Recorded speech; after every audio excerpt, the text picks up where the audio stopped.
नमस्कार. धाडसी शिवशंकर. शिवशंकर मधुकर बिद्री नावाच्या मुलाच्या साहसाची ही गोष्ट. अवघ्या 10 वर्षाचा हा मुलगा. गणेशोत्सवानिमित्त तो किल्लारी गावी आपल्या आजोळी गेला होता. 30 सप्टेंबर 1993 अनंत चतुर्दशी. त्या रात्री शिवशंकर गाढ झोपेत होता. अचानक त्याला जाग आली. घर थरथरत होते. भांडी वाजत होती. पत्र्यांचा आवाज येत होता. जमीन हलत होती. भूकंप भूकंप म्हणून माणसे ओरडत होती. शिवशंकरने भूकंप शब्द ऐकला. त्याचे आजी आजोबा गाढ झोपेत होते. तो त्यांना गदागदा हलवू लागला. इतक्यात घराची मागील भिंत कोसळली. आजोबा लवकर उठा, बाहेर चला म्हणत शिवशंकर आजोबांना उठून बाहेर नेऊ लागला. आजोबा थकलेले होते. त्यांचे पाय लटपटत होते. हात कापत होते. कसे बसे ते घराबाहेर पडले. शिवशंकर आजोबांना म्हणाला, तुम्ही इथे अंगणात बसा, मी आजीला आणतो. म्हणजे ती घरातच राहिली काय, असे म्हणत आजोबा मटकन खाली बसले. त्यांचे हातपाय गळाले.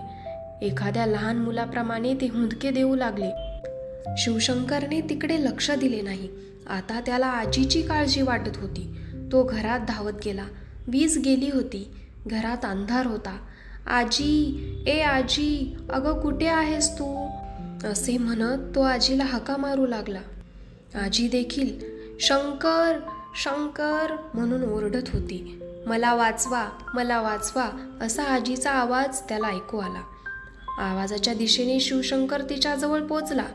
तो आजीला धीर देत म्हणाला, आजी चल पटकन बाहेर.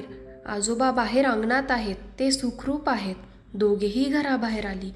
शिवशंकरला आजोबांनी मिठी मारली. आजी आजोबा दोघांच्याही डोळ्यातून अश्रू वाहू लागले.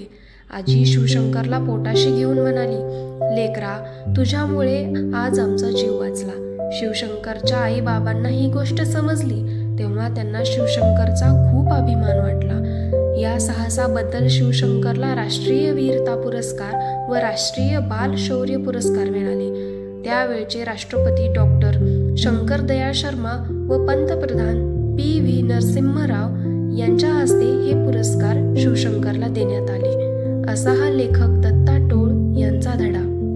धाडसी शिवशंकर. व्हिडिओ आवडल्यास लाईक, शेअर, सबस्क्राईब नक्की करा. धन्यवाद.